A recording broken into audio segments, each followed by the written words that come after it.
Birinci zona üzrə buraxılış imtahanlarına 2 gündən də az vaxt qalıb.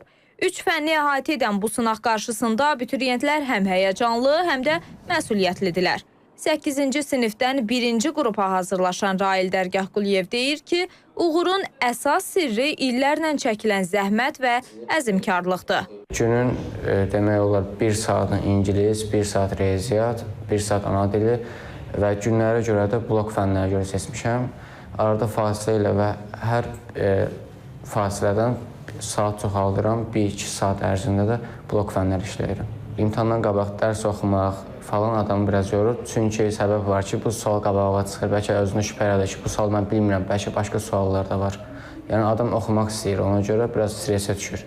Yəni mən məsləhət görmürəm, bir gün qabaq biraz dincəlmək lazımdır, rahat beyinlə də imtahana girmək yaxşıdır. Psixoloqlar da deyirlər ki, imtahan öncəsi gərginliyi aradan qaldırmağın müxtəlif yolları var.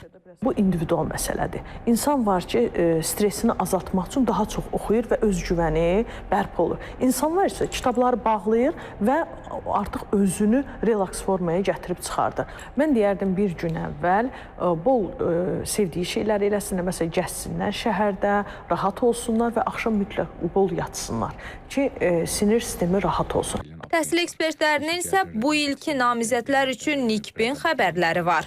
Cari ildə imtahan verən abituriyentlər 9-cu sinif buraxılış imtahanında onların arasından 26 nəfər maksimum 9-cu sinif buraxılış imtahanında yəni 300 bal toplaya bilmişdi. Və yenə də gözləntimiz ondan ibarətdir ki, bu illərdə yüksək bal toplayan abituriyentlər çoxluq təşkil edəcək. Buna əsas verən birinci növbədə bu ilin abituriyentlərin daha hazırlıqlı olmasıdır.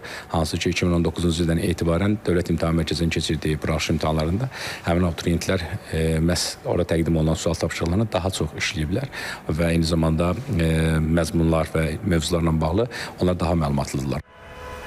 Digər bir səbəb isə Dövlət İmtahan Mərkəzi tərəfindən imtahan qaydaları və təlimatlarla bağlı maarifləndirmə işlərinin genişləndirilməsidir. Bu da imtahan verənlərin həm hazırlıq prosesində, həm də imtahan zalında özlərini daha arxayın və rahat hiss etmələrinə şərait yaradır. Ləman Abbaslı, Namiq Ağayev, İTV Xəbər.